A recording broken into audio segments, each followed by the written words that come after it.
Hey, David, no offense or nothing. Nice. I love when people start, no offense or nothing. Nothing good Here comes the offense. No Go ahead. offense or nothing, but you're wearing, FYI, another one I love, you're wearing the same hat you wore when we were interviewing live Zach Galifianakis. Oh, yeah. Well, is that a theme with you? No, Is I like to be this close hat. to Zach or what? I like this hat, and goddamn, we had a blast with Zach. It was fun. Don't have to swear. No, gosh dang, that's what I meant. But God darn it. But I got a little zippy. What's it called? A 3/4 inch, 3/4 sweater. You got the dime. What? You can get a long 12 zip. grand. What did you ask me? I don't know. Who are you? What? I don't like talking What, about it. 100 grand? What, $7 million? Who cares about numbers? That's not Zach Galifianakis. That's Joe Biden trying to pronounce Zach's Zach, name. break your glasses. Yes, that's a hard can. Zach Galifianakis. Come on, you know. Come on, man. I'll kick your ass. He's going to just, by the end, he'll just be threatening rapport. He has to fight a lot of people because he always threatens the guy. Hey, tough guy. He's the old guy on the porch. The ball came in my yard. This is my ball now. Dude, I wouldn't even trust him with Old man Willikers. a ball. Okay, so This Zach, is great. Should we talk about Zach too? people always ask us, are we cold in here? Are we hot? Is it bright? Why do we have sunglasses? Why do we All not? we know is we look cool. Yeah, it's all that. It doesn't But matter. it's about does not matter. 91 degrees in here right now. But we never sweat. And then they go, the scary part is they think they look cool. Look how we phone in the podcast. Of course we stay cool even if it's hot. We got Dude. 1 foot out the door half the time. Dude, I phone that sucker in. Beep, boop, pop, boop. I love phoning. Last night I fell asleep twice. Zach, what? Zach was so funny. He's so quirks ahoy is really the theme. He's a very interesting actor, hilarious comedian. Yep. You never know what you're going to get. We were lucky to sit with him because we all think he's such a high up there on the. I said to him at one point, you only do cool things. It's true. He turns down. I think we didn't get to the point last night because people go, "Oh, Hangover." Between Two Ferns is a home run, obviously. Classic. And they don't see him a lot, but he turns down so much, and that's not really usually the custom. He breaks that. Yes. So it was fun to talk to him, and we laughed our ass off. He has an incredible sense of humor. He's one of those comedians who will laugh incredibly hard. Yeah, it's very nice when comedians give it up and laugh. Yeah. Charming, family man, has a lot of integrity organically without wearing on his sleeve about his work. Like, talks about how he just doesn't want to do things because that wouldn't work out or wouldn't be very good. So he was such a fun guy to hang out with, David. Unlike me, I do things that are horrible on purpose. No, I don't. Well, I've got subsidies, and like I said, the church lady is for sale. If anyone's listening to this intro, I think one of she these will shows walk you out there gotta and- you gotta dress like a church lady, and we'll just do a whole thing. and One of yeah, those. I think we should have special guest appearance church lady. I got the full gear on. And you could maybe interview one of the people, one of our guests. Jeez, you got me busy. How about you dress up as Joe Dirt? Dana, And I'm you not a and- clown. You're not a clown. You're Joe Dirt. I am so similar to Joe Dirt. It's not even that much different. There's But not. I'd have to get out of the cobwebs, go to the Smithsonian, get the codes, get My the wife mullet. says, "How was Joe Dirt today?" I said, "You mean David?" She goes, "Oh, you're right. Is that a different That's guy? his alter ego." It's like Santa Claus. Well, let's go. Let's wrap it up. So why you should watch this? Zach is one of our favorite guests. I Yes. do believe he's one of the 100%. seminal comedians of his generation. There's only one Zach, and he has a very finely tuned sense of humor, and is a hell of a nice guy. So enjoy the show, David. I agree.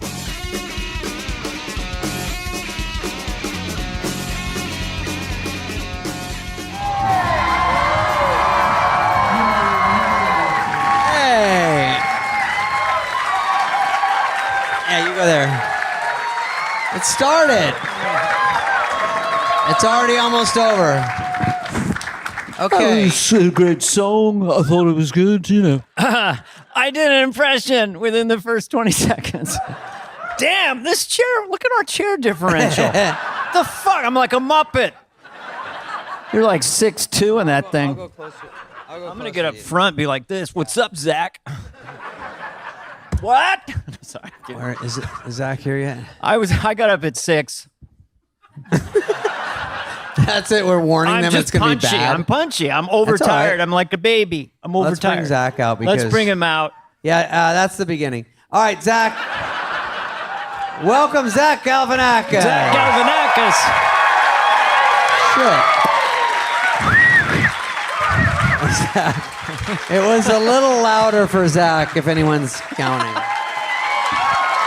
All right. Okay, Zach Galifianakis. Zach Galifianakis. You're. Yeah. I'm just gonna say it. You're something else, man. Yeah, something else. You're something else. You look like Wolverine right now with that hair. Oh, really? I'm That sorry. looks cool. Actually, you have cool hair, which Plugs are coming in nice. Yeah, a lot of plug work. A lot of plug work. real nice. New crops coming in. So how you doing? Is that I it? feel like I'm doing a well. half mile away from you. I'm doing well. David, why is that chair that way? This one? I don't know. They It's treat me like a for fucking asshole. orthopedic issues. Oh, okay. He likes to be Seems erect. No, I don't know. This is good. okay. Zach, Anyway, we don't have to talk about it. No, it's all right. Zach, enough of this bullshit. So Let's get Zach, to it. can we butter you up a little bit? Yeah, let's butter him up. Okay, how the fuck did you come up with the Two Ferns thing? Because that's too crazy. Some of you remember. Coming hot right out of the box. Because that thing is, I saw every episode today. Oh, Today, Well, I've seen them before, but I'm almost 80. I have to refresh my memory. This is an illusion. It's a lot of blood and gut and sweats and tape. So when did you come up with that? yeah. it was part of a pilot that they were doing, and this guy Scott Aukerman was producing it, and Scott Aukerman. he asked me to do. Come on up, Scott. But he just said, "Would you do something?" And I just said, I for some reason I had this thought. I just said, "Can you get me two ferns and some kind of celebrity?"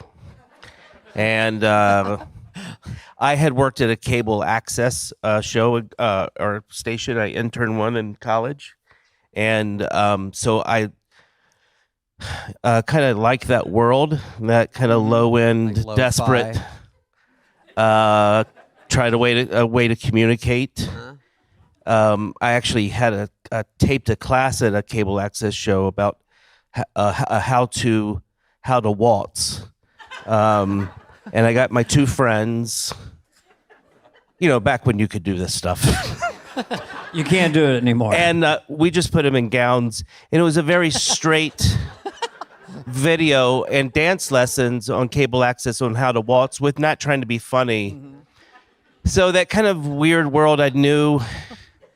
Scott Aukerman asked Michael Cera to be in the first one, and we just kind of made it weird and creepy. And I always had thought celebrity interviews are... What do you mean? Ridiculous. No, they are. It's like he's talking What- like Access what- Hollywood. Oh, so, yeah. okay, I got It's it. a little, yeah. Yeah. It's just such a bizarre... But let me ask you a thing to question me. about this. So the guest comes in, and I understand from my research today that you didn't really prep it with them. Did they have cue cards, or they don't even know what's coming, and then you guys just go right at it, or do they kind of know where you're going? No, nobody really knows what's going on. Even us. We have written things down, and I think the idea is they don't need to be funny. They just need to kind of answer questions. Just be there. And I think the awkwardness kind of fills in the rest of it, and then often part of it is improv, and we just kind of, or I'll give them a something to say back at me that's very mean. Yeah. So it's kind of a very give and take. It's not a prank. I don't want to prank people. Because I'm sure people, because, the publicists in this world are very hawkish, and they don't want you to do anything where you're going to look stupid. So you take the Michael Cera one maybe, and they either see that, because that probably goes up on Funny or Die maybe back then pretty quickly, and then that catches on, so they go, someone might even call you and say, hey, I'd like to be on this because it's my type of humor. And the people you have on obviously are funny, and they're huge stars, and And when they go along with it, it makes them look better. It's all good. It's sort of when you're on SNL and you go with it. Like if you let them make fun of you and goof around, it seems to be funnier. Yeah, I mean, there's that is all true. I mean, but there's been some times when I've Go sideways a little bit. Well, that's what I was going to ask you. that I don't know if I've even spoke about it, but oh, good. there's been oh, there's well, I don't even know if I have, but there's been a couple of instances, and I don't mean to bring people up, but yes. The name of the show is Name Names. The reason It's called the reason I trending. bring it up because I was just talking about it to somebody today at lunch for some reason, and so I interviewed. They brought it up and at lunch today, and I interviewed Jennifer Aniston.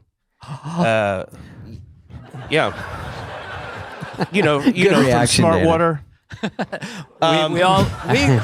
Jennifer, if you're listening, we I love only you. know her because of Smart Water. Right. What about her shampoo commercials? She's got wonderful hair. So, we want you to be on, Jennifer. I mean, I don't. I guess. I don't know. So did you say something to her you thought it crossed the line? Or what do you mean? No. In the wings, I had a Brad Pitt lookalike. Of course. Oh, boy. And so I wanted to tell her about it before we started filming. So I kind of asked her if I could have a word with her. Like a vice principal. No, but Someone who looks like Brad Pitt might be expensive. well, right? No, I wasn't. How many people look like? What? Yeah, but that's how I met I'm David. scale -10. So, Very you handsome. pull her aside and you say, "Is it okay if we try this?" Or did you even get And to it? I said I have a Brad Pitt lookalike here, and as soon as I said it, I read her face, Yeah. and it was her. I felt so bad. Yeah. And I don't even know anything about that thing. I mean, I know that was in the things, but the papers, but so I don't know much about it. But so I of course I called it off. So I went up to the Brad Pitt lookalike to tell him we don't need him. He's wrapped. Yes, and as a joke, I kind of went. Well, I said, "Listen, we don't need you. Thanks for coming." And as a joke, I said, "Do you happen to look like anyone else?"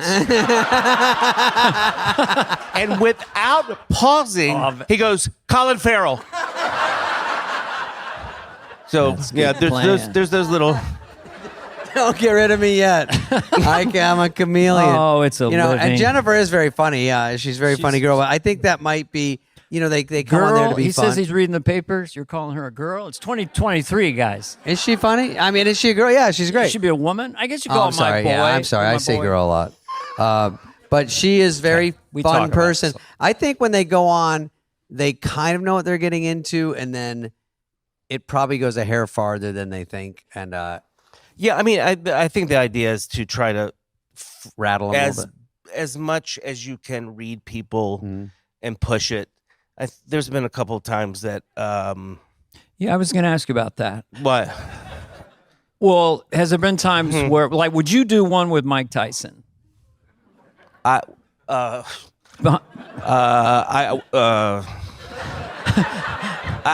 don't really do them anymore. Okay, all right. So Sean Penn's scary enough. You're a fan of Don Rickles, right? Because you did Yes. that show. So Don Rickles, to me, as a kid growing up, was the funniest yes, guy on television. Is he The here? reason is because everyone loved him. He'd put you down, and then he'd go, the show started, put Ed in the corner, give him a cookie. He doesn't know. It was so dry and so bizarre. There were no jokes. Do you feel like that was an influence for the character, the Fern Guy character, to ride that line? Because it's funny because you're going right at some sort of truth about them. And if they have a sense of humor about it or a perception of them, they laugh really hard. right. I mean, part of it. I mean, if you're to really break it down, I guess Yes. is that they are they're public figures that people kind of want to, unfortunately, jab at anyway. There's some of that to it. And I think at the end of the day, I think it's the media and all thing. People are human. We're all, obviously. And I think people that are willing to make fun of each of themselves, I think that's a real nice attribute to someone, even if it's staged a bit. I think being able to laugh at yourself in that kind of way is a nice thing. No, I've been asked to do them with other people, presidents of companies, and Pepsi has asked to sponsor it, and to get blown out of proportion. And I've always just wanted to keep it free online and keep it clear of those other things that get in the way. Sometimes the monetization people would come in and go, we've monetized it a bit, good. but only in a way that we see fit. I mean, Right. we've been asked to. I got asked to do a Super Bowl commercial using it. and did you? It's coming out next week. I can't remember. They got a really good deal. I did a Puppy Bowl commercial earlier. It's I'm for It sale. was Church too lady risque. is locked and loaded for a super. no. Go deep. By the way, first of all, I'm ready. I'm gonna sell out Zach, in a I've second. done. Dana and I both obviously sellout kings here. We've done. Well, we all are. We do all are. corporate gigs, and when you do them, they go, "Our CEO." Dude, say something about. By the guy, I don't even know if the guy works there. He's like, when you get up there, say he's got 3 balls, he beats we his do wife. all Do that something time. about that. Just throw it in there, mix it up, throw it in the middle, and then you go, and then you do it, and everyone goes, "What?" And you go, "Does this guy work with you?" He just told me. So they try to do that, and that's kind of what they want to do to CEO, like roast him or something. And you go, "It's not even funny. Sometimes It'll they're probably bomb." drunk, and I was playing Earth, Wind, and Fire. I was opening for them. Yeah. The CEO got drunk. I was. The CEO got drunk. It went on for like 2 hours. So I was getting paid a lot of money. They go, you can only do 15 minutes. But I went over a little bit, and I guess Earth and Wind came out, but Fire wouldn't. That was a long way for that joke. That's a Yeah, good joke. I don't mind it. Did you really open for them? I did open for them. Yeah, I opened for a lot of people. Tower Power, Todd Rundgren, I opened Robert for- Palmer. Really? I bombed every fucking time. Yeah. Jesus Christ. Your hero will be on in a second. First, Dana Glarfo.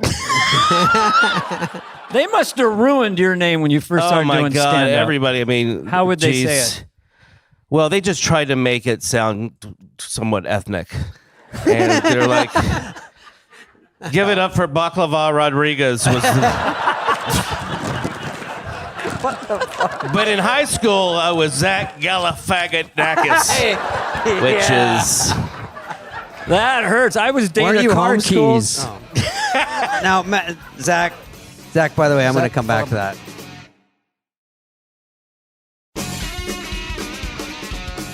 The first ferns I saw, these ferns are like tall pine trees by now.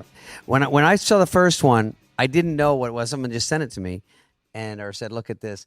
And so I thought it was a real interview. And then it was Natalie Portman, who I love, and so I was, of course, in a jealous rage immediately. And then you were saying some of you had great jokes. Now I won't repeat them because I'm not good at that. But you said so many jokes, and it was so. And for her to play along, and I thought it was real for a while, and then I go, Jesus, this is so weird. And then it took me a while to figure it out, too long. And then so I started going, oh, this is great. And then when you would do them, you obviously didn't overdo it. You didn't do too many. They weren't super long. It was just a great bit that lives out there on the internet, which everyone should see. I don't know where I'm going with this. Dana, jump in. Would you like to say anything in your defense, Zach? well. Your I mean, speaking of that one, we shot it. That one we shot in a garage, and I think we shot that one in a garage, right around here, right in Hollywood somewhere. And the thing about that one is, there's a line in it, not to be vulgar, but it's something about, did you shave your? Okay. You said Can we hear it? She was in David. V for Vendetta. Yeah, and then there's a punchline. Did you shave your V for vagina or Yes. something? That one caught me off guard. To Natalie Portman in a garage. Yes. In a garage. In a garage with Right. loose And tools about. By the way, I barely understand that joke. Like I mean, I know. I think I It saw that doesn't movie. quite- I don't there's- know. there's something Sounds something funny. off, but the fact sounds that funny. I think it's the fact that I'm asking it. Yes. So anyway, she was, if I remember correctly, she was quite good with the whole thing, and then we sent it to her just to show it to her, and I had asked that joke to be left out of it. I said, "Can you edit that out? We'll send it to her." And her note was, Where's that vagina joke? Oh, I love Wow. reading. By the I way, just began- I don't know if that was the exact note. Where is the vagina joke? Something But like something that. along those yeah. lines. By the way, there's Wow. a dog She in just that went up Dana. on the hip You s- meter. Yeah, she's unreal. Yeah. But there's a dog that you keep cutting to, which is even funnier. Yeah, I think that was a real dog. The dog rolls over his back, and then when something dies or it just sits there, then they cut over to the dog. Just all right, it all works. And then Sean Penn one. Sean looked very cool in that one. Huh. Yeah, I'd be scared of that one. And then Sean anyway, Penn can. Yeah, I had a fight with him. I was in a dress at the time, but he said hit me harder. He said you can hit me harder. Yeah. There's no problem. So I hit him. I would like to one day talk to him about the one we did. Because They bring it up because it was. It was an interesting. It was an interesting day. Well, was he truly upset, or was he? He was he's a very great quiet. He was actor. very He's quiet. Good. He's a good actor. Yeah. So he can. Or he's a good actor. And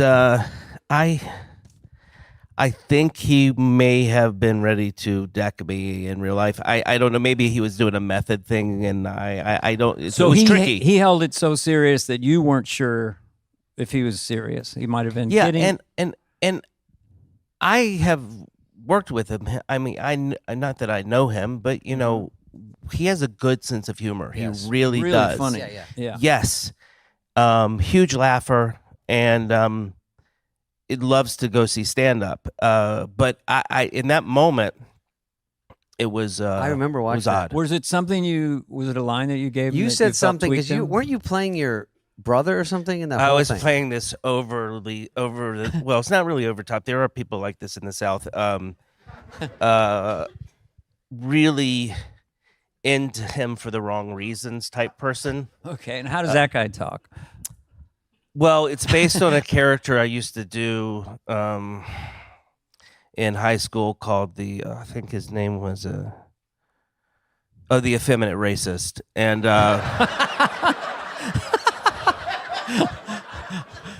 I remember that Skittles. Yeah, so that's a great. So it's just a guy that talks like this, and so friends of mine that were black in high school would bump me in the hallway, so this character would be released.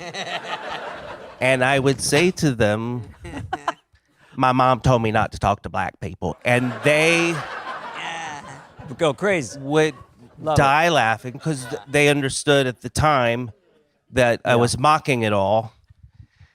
You know, so that's where that came from. That was as simple as that. Well, there was something, Dana, where he goes, Sean, and he's doing this, and he's sort of prodding. He goes, "Did you get into? I'd get into Hollywood just so you could go to all the parties and all the wrong reasons that Sean wouldn't want." Sean is very funny, and unlike his persona out there, and so I like that he's going along with it. But he was so serious. Then he goes, "I could walk over there and knock you the fuck out right now." And even I was like, "God damn, he gave that a good reading." I think he knew it was funny and interesting. I think he was, was playing. good. I don't think he was offended. I'd like to ask him. We haven't spoken since. His kids and my kids went to school together, or at least played sports together up in Northern California. So I'll talk to Sean. Yeah, ask him. Ask him. you I'm fix it? curious. Hey man, I want to smoke. If you could smoke and not get diseases, I would definitely be smoking right now. There's nothing cooler, right? It's like, tell us some more, Zach. Anyway, can we go back to you as a young person then? Like, Yeah. you strike me as like an introverted extrovert. Like you're shy in a way. I think we are maybe. Well, I think I am, but Yeah. well, anyway, it doesn't matter. Anyway, but then you have this powerhouse thing that comes out like in high school. Did you go to theater group, or are you just funny with friends, or what were you like in grade school, high school, just walking around? Just walking Just around. walking around. Just at the Beverly I Center. mean, you know, I think I was somewhat quiet, but I think, humor in my family was seen in very high regard. So my cousins and my brother and my family is funny. You know, I kind of watched them, even as the quiet person I thought I was, or I think I was. So I was kind of this more kind of observant kid that thought maybe one day I could, through my observations, maybe make a thing out of it. And you were thinking that like at age 8, 10, 12? I mean, but young, you got the idea maybe you would do this for a This is going to sound weird, but it was at my parents' conception of me. Doesn't sound weird at all. doesn't My sound weird, right? ultrasound, No. I was killing. My brother Brad, I got 3 older brothers. He swears he remembers being born, and he's serious. Really? Yeah, he has a photographic memory. He just remembers being born. Yeah. Um, I'm not kidding, Brad, the guy I based But being Garth on. funny younger really pays off, and I think that's for all of us. Like at dinner or at school, like I was at a school that was I was a little bit of a pipsqueak, hard to believe, and always bullied and pushed around. But if you could, I would quietly say jokes to my friends or under my breath. But that kind of, if you get a little something, that's all I had. I wasn't super athletic. I wasn't this. So if you have some little hook like that, you go, ooh. My dad thought it was funny. You know, people think it's funny, and then you go, oh, and then you try to. Maybe that's kind of like that for a lot of Well, comedians. the tall guys didn't have to do anything to get Nothing. the girls. We, on a bioevolutionary level, we had to be funny. Zach, you're not that short. You. I'm around 6'2". Okay. That's a gigantic chair. It's an optical illusion. Same with me. I look like I'm a foot shorter than you. Look at this. Do you No, want to that's a switch good- places? No, Okay. I like it up here. So Zach, did like you take Letterman. theater? Did you go into that kind of stuff, or you're just like?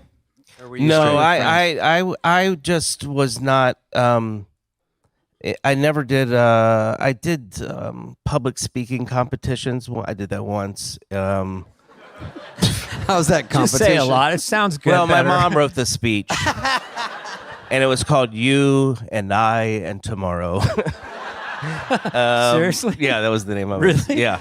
Was it a public service? I mean, what It was. was. I don't remember You how. and I. And We should do a tomorrow. remake. Yeah, there was a speech contest in North Carolina Mm-hmm. locally, and then you could go to the state finals. And my brother and I were kind of into it, but never really. No theater, none of Mm-hmm. Yeah. that. My mom tried to get me to go to the School of the Arts in North Carolina. She did urge me to go there. She knew that she knew that I was eager to figure it out. What's this? Which school year? So you said? School of the Arts in Oh, School North of the Carolina Arts. is a really good school in That's a Winston-Salem. nice mom. So Yeah. she was your At champion. least she bought into Oh, it. my mom would be like, he's quiet, but I swear he's funny. Like I would hear her say that to my aunts and stuff. And did she want you to play piano? When did you learn to play piano? Oh right. So I learned piano. I mean, I don't know how to play piano. It's Whoa. I don't know how to read music. So I don't know why I was getting ready to tell you. Well, I learned piano. I don't know piano. You seem pretty good to me. I don't well, know. I can fake it, but for some reason, only sad music comes out of me. Close. And it goes well with the jokes. You know, for some didn't you reason. do a VH1 show? And I think you. Why do I think there's a piano at the beginning of that? Or I did. I had a talk show on VH1 years ago, and there was the piano was involved during the monologue, and I think that's why I had the show because I was like a musical act at the Was time. it sort of variety where you could? Because you didn't want to just interview like Johnny Carson, like normal straight interviews. I'm sure, right? I was just trying to figure out the format had been beaten to death, and I just was trying to figure out like how can I do something different but interesting and sometimes funny. Funny was kind of last, but on that show we would have it make it look like no one wanted to come to the show, so we would have one person in the studio audience, but we would have a laugh track of a 6-year-old. So it was very bizarre. Yes. It was really a weird show. Can we find this somewhere? Is it on No, YouTube? most of those episodes That's- are in my attic. Can we find the 6-year-old? I don't think they're online. I don't know if they are. I remember. What was it called? Do you remember? It was called 60 Minutes. Nope. It was called Late World. Late World? Yeah. And how old are you when you do Late World? God, 30. You don't. So how long had you been? I don't know how old I was. I was like 35, the metric. maybe. I need numbers. How long did you do stand up in clubs before you got that show? Oh, I was still doing and then that show failed, and I went back to doing open mics. So I had a talk show on VH1, and as soon as it ended, I was like, well, back to the old. So I just went back to the coffee houses in And you Culver weren't really City. making a living then at stand-up, or just a little bit? There was a time where I could go on the road and, make a living. And I was before I was making a living for a while on the road. Yeah. And you had an hour? I had an hour of Not sometimes the material was a little bit too bizarre sometimes, and there was some alienation. I mean, it was funny when you were telling me about I opened for the Sugar Hill Gang once, and I said a hip hop hippie. Okay. and I remember getting kicked off stage because I made fun of the Bible, and I didn't realize I was performing at a Bible school. And this is how they kicked me off. The woman just came up to the stage. She goes. So yeah, all those shows, all those. Did you have a Southern accent when you were, and you got rid of it, or did you actually have a little bit of a? No, Southern I mean, I'm going home in a couple of days, and it'll just go back. It turns back on. It's just it's an easier way to. It's North Carolinian. I mean, what is that? Well, it's not Mississippi. It's no, not it's like Texas. Appalachia, North Carolina, Appalachia, and a lot of people speak through their nose there. And it's like, hey, how are you? But if you go east in North Carolina, it's very breathy, and it's really beautiful, and it sounds nice. But so there's all kinds of different accents that you must pay attention to. What all did the you time. think of Daniel Craig's accent in Knives Out? Well, I thought it was kind of cool. But I always find Hollywood always does the Gone with the Wind. I declare I have never seen such a, Well, I think we have a case of covers- murder. Yeah, We got a right. murder I think we got a murder case. It's a little Yes. foghorn, yeah. But Yes.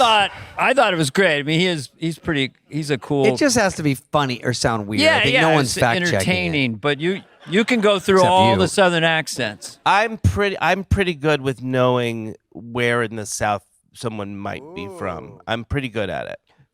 Okay, good. I did a movie. I and, talk like this. Where am Dana. I from? You don't seem to know where I'm from. You don't know. He doesn't know. You don't know where I'm from, boy. No. I have a friend from Mississippi. He kind of talks like this. Yes. I'm from Columbia Falls, Mississippi. Yes. Sound just like Gomer Pyle. That's right. Grew up, and he's a real sincere feller. These snaky fellers trying to get your money, Dana. These are direct quotes. He'll be thrilled he got laughs. But Dana, I did a movie where I was playing. They go, "You're going to play a New Hampshire accent." So first of all, okay, that's a tough one. I smell an Oscar immediately. So I say, I'll go. They go to a dialect coach. So I go to a dialect coach. I'm like doing it, and they go, "That's a little more Boston." I took 2 lessons, right, for the whole movie, and I'm like, "Listen, guy," and they're like, "That's more," and I go, I pulled her aside. I go, "Here's the deal. My audience is 4 to 8 year olds. All right, I just have to sound funny. All right, they're not gonna go in there with a microscope. They go, oh, if I just don't sound like Joe Dirt in one movie, they'll be happy. All right, they'll go, oh, that one's different. So it was a kids movie, and they're trying to get you to do New well, they're Hampshire. not supposed to be kids movies. Oh, They turn funny. into it because Funny. that's Because you're Who the wants- star of it. Yeah. because all my movies are on TBS because it's the grown-ups channel, and it's just a rotation of every movie. I could have helped you. Do you remember those Petridge Farm commercials? Pepperidge Farm. Petridge Farm, Yeah. flaky and delicious. That's the only way I could do New Hampshire. That's New Farm. Hampshire? Oh, Isn't I it? Or didn't kind of recognize it, no. Petridge Farm, coming different blueberry, strawberry flavors. That's the expert over here. I don't know. It's don't know. Let's either take a that or tour of someone the that's South deaf. again. Zach, I'm Miami. playing. What do they sound like? I'm playing Durham. Durham. Is that a city? That's a Durham, city. North That's where Duke Carolina. University And is. I'm excited at playing that, but any trouble? Should I worry about? That's where my dad's from. That's where he's. I don't have any comps left, but Yeah. normally it would be easy. I get him. No, I'm excited It's to a go good there. 'cause I city. don't- It's a I- good city. I never Very play good down city. there. I love the South. Yeah, I do love too. I miss We it. have other Carolinas. I was going to ask Zach Atlanta. something else. Oh, you were in the how far did you get in the Scouts? I heard you were in the Scouts. I was an Eagle Scout. Is that the complimentary molestation? Where's my notes? Where do my notes go? Oh, here they are. Here they are. I'm kidding, Zach. We're taking that out. That was No, a- no, that's fine. we're editing We're that. taking that out. Or we're putting on a loop for promotion. Zach's like, All if right. that was actually written down, I'm walking out of here.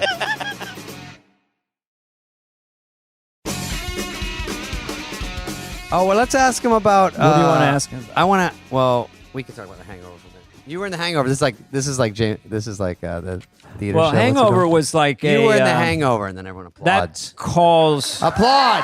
God damn. They don't know. They don't know. Hangover of the last 20 years, the two that got me the hardest as comedies, because I see all the strings, Hangover and Tropic Thunder.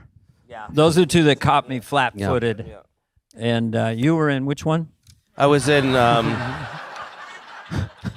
I was in the Hangover. Yeah. So you go from comedian, people know you, you're going along, you've done a special live at Purple Onion, stand-up special, and then Todd Phillips calls, and you go on What Happens Next. Are you the first choice for that, or do you know? Do you remember? It's a real question. I mean, Listen, I've been a fallout on every movie I've ever done. oh my God. I don't know. That's not a mean question. That's just like sometimes the movies come together and they go, "We got this one would be a good accent." Obviously, Zach's great. It's a funny part to play, and they let you do. It seems like Todd, who seems like a really funny, he'd cool seen guy, you let and you knew. do what you do, and Well, I think he was going to stand-up clubs. I think that's what he had told me, and then that's where he knew me from. Because I don't know if I'd done much otherwise to be seen on screen. But so he asked me an audition. I think I was living in Canada, and I'm terrible. I just don't like to audition. I've always been bad at it. I Horrible. usually get. I mean, I have so many stories about. We all do, but Could you tell us one of a really? Well, people might want to hear there's because just. you're. I mean, I don't want to, superstar. but there's just so many. I just was so not into the process of it. I mean, the first time I ever got a laugh in an audition was when I first auditioned for a drama. And they were laughing at me. well, sometimes the problem is if you're a comedian, you read things and it feels sort of stiff because you're a bit quirky or charactery, and so when you're reading super flat lines that are just written for a generic comedy, they'll tweak them later if it's him or somebody, but as is, it's sometimes for your personality, maybe it's not hilarious when you do it because it's so basic, but if you brought your stuff to it, then it's funny. So maybe he saw if you could bring your weirdness to it, then it's great. Well, I think also at that time I was a bit older, and I think I was kind of not to be cavalier about it, but I think my attitude was, well, this is probably going to end soon, meaning this pursuit of whatever this is. Oh, I see. I don't really care as much because I'll just kind of try to exit without caring, if that makes any sense. Well, wait a minute. So you were you get the Hangover, you're thinking this is pretty much a mic drop. I'm out of here. No, meaning No, he I'm doesn't not care if going to he get gets it. this. I'm not going to get Oh, this the audition job. I process, will yeah. just. I think my mindset then was, I tried doing show business. At that time, I mean, Right. you kind of beat yourself up sometimes, and I didn't really know what I was doing, and I mean, who does? But anyway, I flew down from Canada and auditioned, and I think I remember leaving, getting into my stretch Hummer. So you were doing well. And telling Sugar Ray to scoot over. Oh God, I laugh, but I did a pilot with him 20 years ago. But then I got the job, and then you do you show up for work and you start acting in it, and I remember going to dinner with the other actors, with Bradley and I forget the other Ed. names. Ed Helms, No, it's only Bradley. Who gives a shit about the other guys? Bradley Cooper. Bradley and Ed, and I think Ken and we were all at dinner, and I said to them, this movie seems good. I've never had this feeling before. So I felt there was a real kind of energy on set there that was, sometimes that happens and it's not, it doesn't translate to the screen. Sure. Mm-hmm. There's great energy on set and everybody's like, this is, but that one, Todd is a very good editor and a really good very good director that knows how to steer that stuff. Sure, you sort of need all the components, and you can lose it anywhere along the way. But if you do it, and you're doing maybe you're doing extra takes where you're just trying different jokes and screwing around. Plus, we all remember The Hangover wasn't a huge movie, and it was probably not a big budget, and you're not going into it going, oh, I just got the Avengers. It's like, oh, I just got a comedy. It could go away. It could be nothing, but it blows up obviously into a huge thing. So it would be probably even scarier to audition for something if you know it's that big. Like people that are auditioning for the sequel are like, holy shit, this is a huge movie. Yeah, I had to audition for the sequel. You did?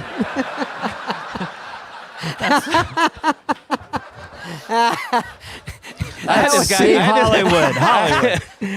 That's you're gonna read with Brad Cooper so in this. Good in the like, first one. That's great. I had this guy come up to me once and he goes, "Hey, are you an actor?" I go, "Yeah." He goes, "Are you the guy from Hangover 2?"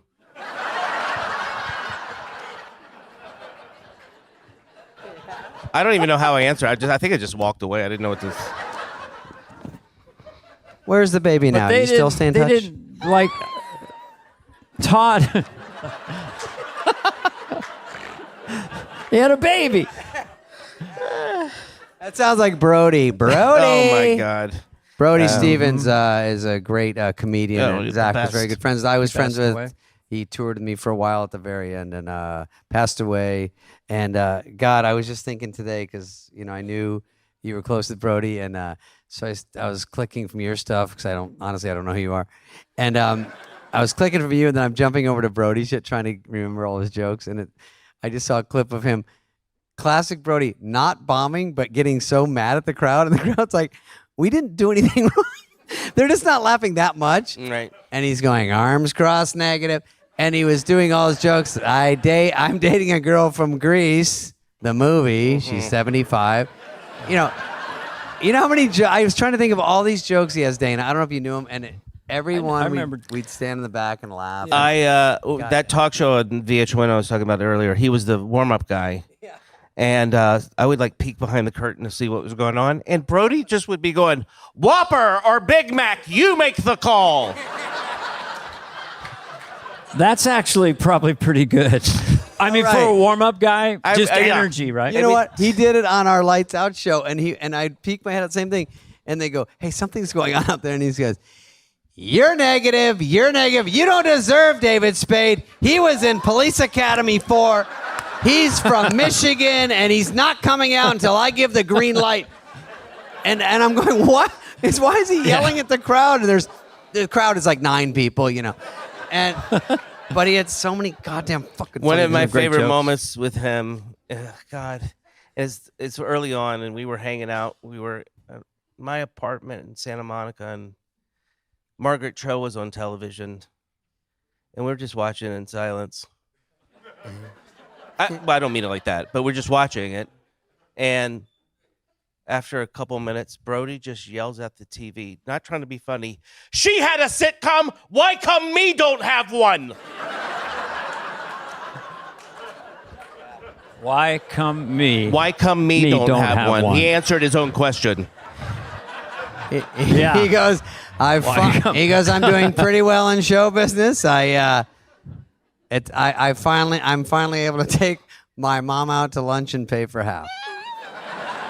Right? Is that it? I'm a professional mangler. One more. I am not a member of the Mile High Club, but I did masturbate on the Ferris wheel at the Pomona County Fair. So many jokes. He was so funny. But I'm saying him because he was in, I think you put him in one or two things, because he goes, you know me, I'm the guy from Hangover, Hangover 2, Due Date, Cut Out of Funny People. Yes. Yep. Yeah. I think, Todd saw Brody. Todd Phillips saw Brody while I was doing shows at the old Largo. So that's why Brody's in those movies. I didn't have anything to do with it. Okay. if I had something to do with it, he wouldn't have been in any of them. Todd's got a good eye, though. Yeah. Fuck yeah. But I miss him so much. I was missing him so much. David, I may have told you this the other day, but there wasn't a podcast, so I'll say it again. But I was missing this guy we're talking about, Brody, and he was known for alienating audiences. That was one of the reason I think comics One of liked his him. charms, yeah. Perversely, is we would all rush out to see him turn audiences away. We had a few of those in San Francisco. And he's bombing in Montreal, who used to have this baseball team, and blah, blah, blah. And Brody just looks out at the audience while he's bombing, and he yells out, "No wonder the Expos left!" He was a pitcher at ASU, I think, and he goes, "I threw 88 with movement." He would say that in the middle of his act, too. A very funny guy. I won't read all his jokes. So Hangover worked out for you? Is that the end of that story? Yeah. Did you so this is the first time you're getting actual extra money? Yeah. Did you buy a Rolls Royce or anything? I mean, did you do anything with what was that like when you first had extra money? Yeah. I bought 4 elephants. Smart. No, I bought a place. I bought a place in North Carolina, a farm. I'm not a farm, but a place to try to be a farmer. For a nickel. But I don't live there anymore. But yeah, I got that, and then You went home and bought them all? Just to show off. I don't remember. I got a lot of fur coats for all my aunts. Sure. Did you? Everybody gets a fur coat.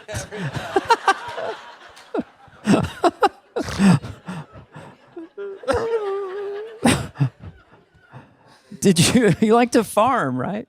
Oh, I mean, my fantasy is to be a farmer one day. But I look, that's hard work. It's like for some entertainment guy to say that is kind of, but that's what I feel like. If not farm, it's more gardening, to be honest. Okay, but I have a tractor. It sounds bigger, yeah. I have a tractor. I'm do getting. you drive it around? No, Dana. It's for my Insta.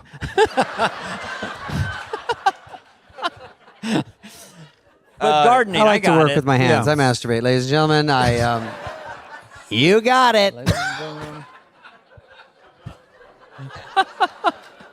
That's Brody again. He goes, I've been doing porno. I do a one-man scene on a yoga mat in Chatsworth. I don't know. Let's talk about Baskets. Baskets was a great show. I don't have to tell this crowd. You don't have to tell this crowd, Zach. They know. Baskets. That's it. You only do cool stuff, Yeah. seems to me.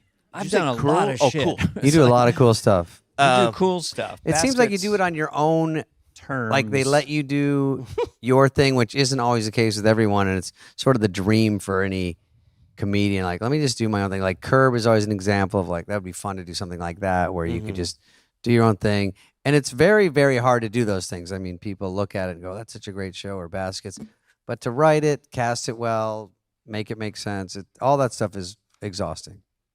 Yeah, I mean, there's a lot of thought that goes into it, and sometimes you get lucky, and most of the time you get unlucky. But sometimes you get lucky with things kind of come to place. I mean, I think that show, if I could bore you with it a bit, is we were just trying to be. I had not seen regular people on television portrayed without. I just wanted to ground a comedy Like so the it could be sheen emotional. of Hollywood on them. Yeah. With not this. I wanted it to be dusty, and I wanted it to be more real than I have seen, especially the comedy world. And I asked John Kreisel, the director of it, can you figure out this dusty world I'm trying to tell you about, in this rodeo clown world? So, we did our research a little bit and started casting and writing it, and yeah, it's a show it was so fun to work on, and yeah, it was a lot of fun and a lot of work. I was just thinking about Louis Anderson when I was talking about it, and I just heard he died today. You know. He would have fucking laughed. Yes. Oh, he would have loved Every that. comedian laughs at any joke by that. You know. Oh my Louis, God. Louis was. When did that strike you? When did you figure that out? I'm gonna have Louis play my mom. Louis C.K. and I were talk. All the Louis. Well, there were two Louis in this Louis C.K., conversation. Louis. Louis C.K. and I were talking about the mother, to cast the mother, and he was asking me what I was thinking about, and I said, well, I'd already called this British actress named Brenda Blethyn, who I really, really like, but for some reason that didn't work out, and or she didn't get the email. That's what I think. There was just she didn't get the email. So I was telling Louis, I was kind of imitating the voice. This is a story I've told many times, but and I was doing the voice, and he looked at me and he goes, like Louis Anderson's voice? Wow. And I said, yeah. And Louis goes, should we call him? And I went, yeah. And that was it. Wow. There was this weird. Louis had, and I didn't know this, but he had been channeling his mom on stage for a long time. Yeah. And that was kind of that was the lucky part about it. But I had always loved him. I loved his vulnerability, even in his stand-up. If you can observe these kind of things, it's fun to kind of try to figure out. And I thought, he can do it, but not. I don't want it drag. Right. It has to be real. The first day they put a lot of makeup on him, and I was like, can we get some of that off? He's the part. So just, we put some wonderful costumes on him, and the makeup was wonderful. And Louis is, I think when you come from such a background like he did, I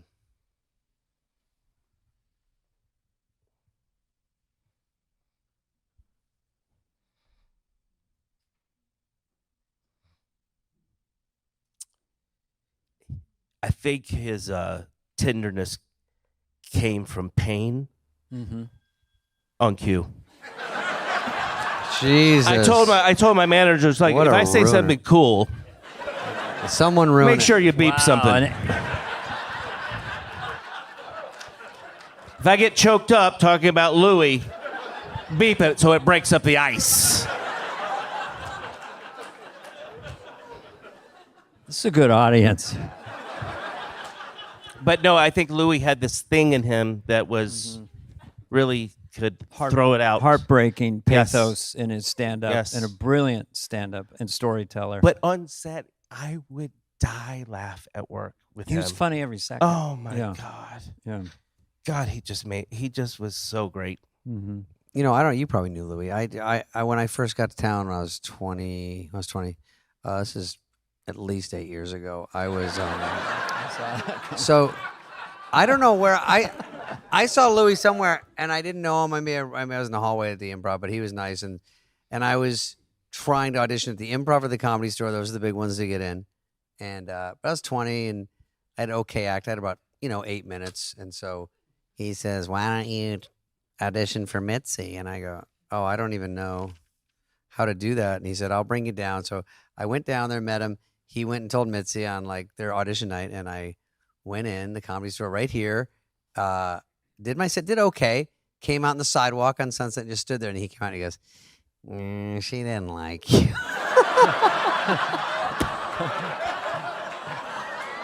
I go, "Oh." It's tough, man. I auditioned there once, and then you have to go see Mitzi. Did you go over to her table? No, he was the You just middleman. ushered you out? He spared me watching her go. I'm sure she would have been rougher about it. He was like, "Yeah, wanna eat?" I auditioned, and she said to me, "Get some puppets." It's not bad advice. Yeah, I auditioned for her and nothing. Nothing happened. You're in the main room Yeah. next night. Yep.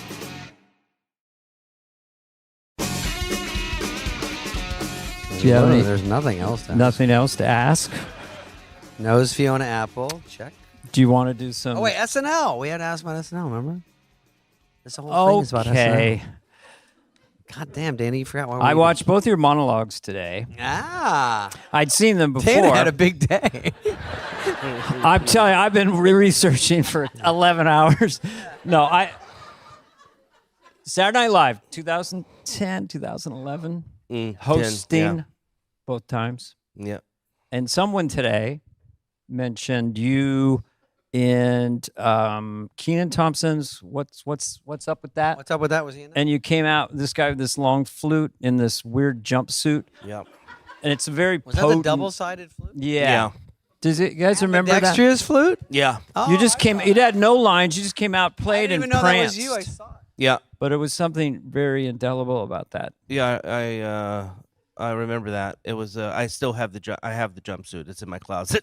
I usually don't keep any of that stuff, but I have. It's quite. It's comfortable. I wear it a lot in Canada while I'm chopping wood. But yeah, that was a flute. I remember they had like a double thing guitar, and I was like, I don't know. That seems like can you build a flute where the guy does this? And they did. Yeah, it's like That's the great thing about that show. It's like, can you maybe get a prop like this? And they're like, yeah, sure, Yeah, sure. yeah. They It's can do magic anything that way. within 24 hours. Yeah. Yeah. And you did. I read one. Maybe you were brought in as a guest writer or something. They said there was a Britney Spears sketch that you pitched an idea with you and Will Ferrell. Yeah. 10 years before, you were brought in as a guest writer or something like that? Well, I thought I was brought in as a cast member. You were I making got They there never and- tell you what you're brought No, in I as. No one couldn't figure talks it to out. you. There was Yeah. a weekend. I was like, oh, I don't. I guess I'm writing. So I wrote. Looking back, I feel really bad about it, but not that it was there were two sketches that I pitched to her, and it was just she and I in this office alone, and Britney Spears. the first sketch was Will Ferrell. We were going to shrink him down to be the bodyguard to her belly button. You love it. Love it. Right? That Yeah, sounds it's great. that sounds funny. It's great. So that was basically what I said to her. I remember a tumbleweed going through the conversation. On my back. I mean, it's not her fault. And then I thought at the time, because she was so kind of pop sugary, I said, look, I think it would be funny if you were to do a straight interview with something like Entertainment Tonight, and you're just answering these banal questions, and you happen to be bleeding from the mouth.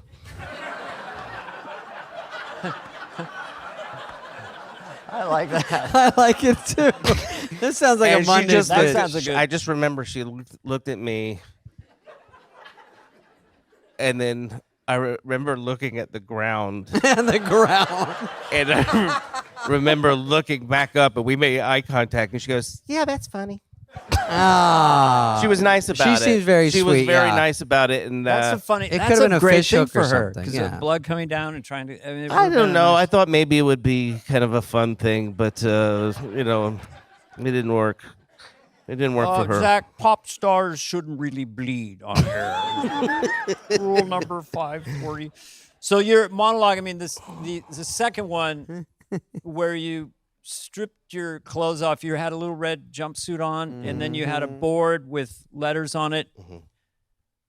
Like, Well, do you want to talk? No, it's fine. It's Well, incredibly- it's something I had been doing in my stand-up. I mean, in my late 30s, I was going around the country with the board. And, with the board yeah. in a little Orphan Annie dress and the glitter. dress too. Oh yeah, I have. Oh, that was in your club act.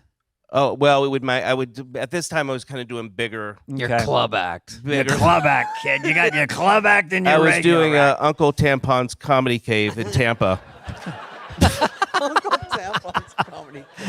No, I was doing Yeah. shows, and so I had that You had- one under It was a thing that it was so it was funny. something I liked doing, and I was trying to be absurdist and somewhat political. at the same time back then. And sometimes, the only way I felt like I could pull that off, or at least to have a message or two, was to do something very weird. And there were a couple of political jokes buried in that. That and then I would change it from time to time. And I actually got someone tried to sue me because of what was on those flip charts years ago. Really? Yeah. So I would perform as Little Orphan Annie and close out shows, and by the time I was ready to do Saturday Night Live, I think it was 39, dressed as Little Orphan Annie, going around the country. You're like, but this bit is prancing polished. about- Yes, and Very dancing in a very seductively. much too old to be doing that Yeah, kind of yeah. thing. That was the. But They're like, John Hamm did this last week. You're like, what? I've been sitting on this. I don't So- even know you. yeah, that's I remember that bit. Yeah, God, Jesus, it haunts me. Do you remember the first time you met Lorne Michaels? It doesn't have to. Any thoughts about him? No, I don't remember the first time. I mean, no, I do remember in his office. Yeah, in his office. When you host, you go Come and in. you go into that awkward meeting thing that is It's gonna be very a fun week. You excited? You're coming off that hangover heat. and Everyone the minute loves you're it. hot, you feel yourself getting less hot. Lauren has a lot of. When you know Laurenism. you're hot, you're cold. Anyway, let's So- bring everyone in. They bring everyone in, and then they pitch all the ideas, and Zach It's says popcorn, right? Yeah. He has popcorn Yeah. all day long, You like butter? unsalted. It's Yeah. unsalted, isn't it? Butter? Butter. I've always liked butter. He's an interesting person. Jiffy Pop? What Jiffy does Pop. he think of Orville everybody's I don't know. He never talks about it? I don't think he knows I'm doing one. It's so bad. But Dana's is... He asked Dana's me is good. once on Yeah. an airplane. I've been doing it for years behind the scenes, but was too embarrassed to do it in front of him. So he asked me. He said, like, when you do me, what do you do? Right. And I balked at that moment. But years later, I was at a restaurant with Lauren and his two assistants and Rob Lowe in Santa Monica, and he said, do it for me. So I started to do it, and I said it was just him at the board on the Wednesday night picking the show, and he would get mad. He'd go, "I still have no fucking first act," and then he'd go into the bathroom. And coincidentally, this is a true story. So he's doing that, and then he tells me to tell the Paul McCartney story when I met him at Lorne Michaels' house. So I'm doing Paul like this and going on and on like that. Lauren's looking up and goes, "Could be, yes, yes." And I did an impressionist tap out. And it's Paul. And I'm going, dooba dooba dooba dooba doo. And then Oh, Paul was behind you, and he Paul knew was he was there. coming in. I had it. I get tapped out. Once I had John Travolta. I was on stage in Denver, and I'm, these guys are going crazy like that. And then tap out. It's John Travolta. That's funny. Yeah, it's an impressionist tap out. But anyway, Lauren, I think at this point gets it. Everyone does it. I think he's kind of likes it. I believe. Don't you think so? Funny, it's compliment. It's I mean, funny there's and nothing silly. negative We all about love it. him. I mean, he's brilliant. The Lauren, his isms, his life little things. Marriage is a prison everyone's trying to escape into. That's a great one. Wow, that's good. I mean, and he's got tons of those. He talked about funny people. Where you going to live? Are you going to be around funny people? Because there's like only 900 of us on the planet at any given time. And 900 was like the perfect number. Like, really? Is that about it? Like 20 in Poland and like 18 there's only 900 funny people on the planet. Feels a little heavy for Paul. But Lauren, he's a little heavy. Maybe low teens. So you do the Hangover. You're Yeah, very what is that? successful. You do baskets. You do Saturday Night Live. This is a big summary. Big summary. I have some basic questions. Yeah, for go. you Yeah, at let's the drill end. 'em. These are Drill 'em basic hard. questions. When you give to charity, is it for ego fulfillment or to help people? It's a good one. Yeah. I think if people don't know that you've given, then you haven't given. Yeah. Finally. Or at least that's the motto of this fucking town. When I do The Wire, I call the press people at the exact same time. I go, this Wire's not going out without Yahoo News knowing. Let's put us all on one email. The best thing about being famous is Good table at Soup Plantation.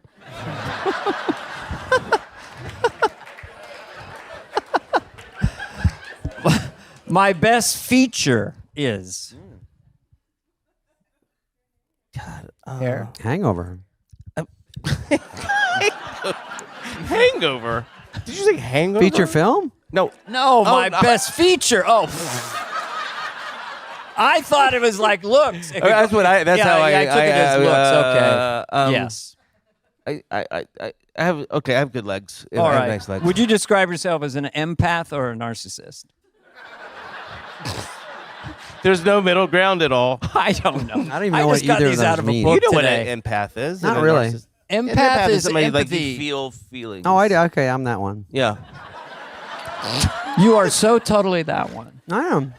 Can I tell you? David said that I was driving here tonight, and David, a few years ago, a bunch of people were in the green room, Yeah. and we were all just talking about stand up and where we used to do it, and how the old days. And David just goes, when I first started doing stand up, as everybody leaves the room. And I saw people start to go. It makes me laugh all the time. I think about it all the time. Dude, he was here 2 weeks ago, and I talked to him for 3 minutes, and I laughed so hard. I go, I can't even talk to you anymore because I knew we were doing this, and I go, God, he makes me laugh so fucking hard. And then I came over here because you're one of my favorites, and I start to watch his stand up, and I go, oh no. And then I had to go after you, and everyone's like, ugh. That's not true. Everyone- That's weird because that's a different interpretation of how I felt after that show. Oh, because really? You handed me my hat like that was a tough set. Well, I do that to get in your So wait a head. minute, You Oh. followed him? No, Okay, all right. There was. he left his hat on stage, so I grabbed it, and he was leaving, and I went back, and some Davy Crocker, it's like some, and I gave it to him, and I was like, hey, fuck that crowd, man. That's a good one. Then they go, huh? That's the worst thing you can hear when you get Yeah. off. Oh, Oh, fuck my that God. crowd. That Yes. says you bombed. They don't get you. That's the worst. Oh No. my God! God damn it. Okay, well, let's let him wrap up. He's been good. He put in his hours. How Put in his hours. How what? So this is a podcast. I don't know. We'll edit it. We'll This will find- be 6 minutes. Yeah, I mean, what? Huh? You sit through it and you edit it. And No, you, No, it'll we be don't as edit is. anything. How long are they usually? 7 hours. No, they're usually about an hour-ish. Okay. So we just went over an hour. hour We're okay. 10. Okay. Yeah. And, Are you angling for more money? yeah. Are you amazed how disorganized and amateurish we are? Well, I thought they were. don't I know. know. I actually. The fact that you guys and I saw you guys get these chairs out of your cars. We're on a budget. Flanny is tight. So I was impressed with that. Very impressed. No, I like it. I'm a little nervous talking to Zach. It's fun. It's great to see you. I don't see you much. Always fun to see you on stuff, and it's great. And no bullshit. We and think great to you're see you. we butter our people up, but we're sincere. You know, you're one of the Mount Rushmore Yeah, all time great. comedians. It's So funny. it's of our generation. I Yeah, really mean very that. interesting, dude. Always interesting. I draw a line between you and Will Ferrell only in the sense of the commitment, because Will said no one will ever outcommit me. Yeah. But you commit.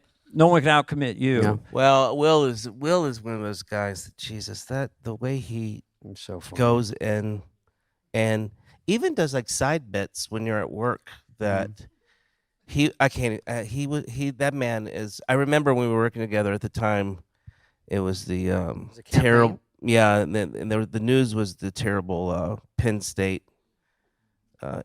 Yeah. And Will's a big sports fan, and he was following that stuff. And I, at that time, I was working on getting the statue of who's Penn State's coach? Paterno. I wanted to put that in Will's yard. I'm a big molester fan. I was following that case too.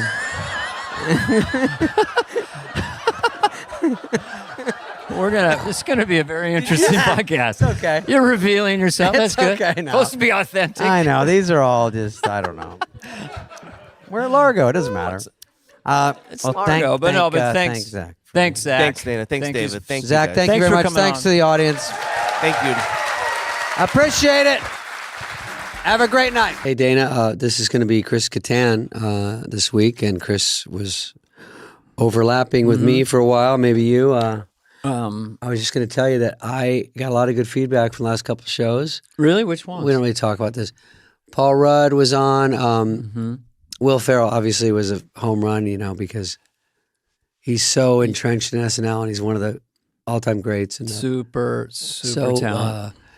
Paul Rudd. Yeah. I forgot that he was voted I forgot to tell him, I was voted one of the sexiest men in America. But when I looked, it said one of the sexiest. I'm one of the hottest sixes. out What? there. I don't get that. I'm a six. Yeah. Oh, you're a 6. Yeah. I don't know, on a 1 to 10. Yeah. I don't know. Different setup or something. Kind of lost in translation. I'm one of the sexiest men in America. Yeah, but you know, even 1 to 10. I don't know. Yeah, I think people say your book should be called "My Life is a 6." I'm like, I'm at least a 6.5, right? Well, Dana? the job of the woman who's going to land David Spade is to convince you you're a 10 There you go. or an 11. Yeah. Well, why can't you be? Women, look, here's David, we haven't talked about this before. Okay. You can shut the camera off. Okay, please. Yes. Women like other things than just raw handsomeness. I mean, my looks don't matter. Am I really good looking? Yeah. Is it a big deal? No, I don't lean into it. Women can like sense of humor and smarts. And I put you at a 12 there. Okay, thank you. See? I'm tearing up. Also, Evan just wiped a tear. that was very sweet. I'm not even going to say the next thing. Let's talk about Chris Kattan. Thank you, Dana. I'm going to start crying. Is it my new sweater? No, I don't want to talk about it. It looks like old OP. Well, it looks kind of vintage. Yeah, isn't that cool? Yeah. Well, look at this. Want to touch it? This is the one you showed me. Bro. I know. This is one I wear Old every leather, week. it's The hot. fans love it. Fans freak out. Fans freak out. Of I'm gonna bring up Kattan, my cool meter for a second. get your here. shades on. Kattan, Kattan is a brilliant comedian. he did a great job on that show. His physicality with Mr. Peepers, Yeah. it sounds funny, but as good as it gets, his commitment, brilliant. Who did you play? Mango? I played Kiwi on one of the ones when I hosted. He played Mango, and we had a fight. It's pretty funny. Well, yeah, Mango is... Mango, I know, it's such a quirky character, but we talk all about that. Yeah. We talk about Mr. Peepers, and we do get into how he got injured with all this throwing himself around the set. A lot of people have gotten some pain from that. Did you ever hurt yourself, fall backwards or anything? Going to catering once, I slipped on a... somebody put some Lauren peas had on you the ground. catering even in your 3rd season? David, if you don't... all the hot dogs are on one tray. It's not rocket science. It's so simple. If you have time, I'm going to cut your update to give you a little more time. He also talks about Will Ferrell and all the stuff they did together. And then, and he was on Dancing with the Stars. Yeah. Yeah, and just is a really nice guy. Packed full of action stuff. Yeah, enjoyed that interview a lot. So I hope you do too. I really do. All right, Chris Kattan. Chris Kattan.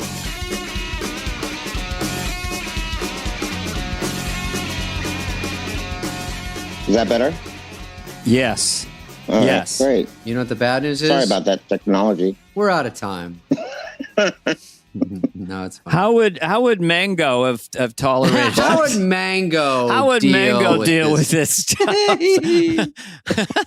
I don't know what the frick.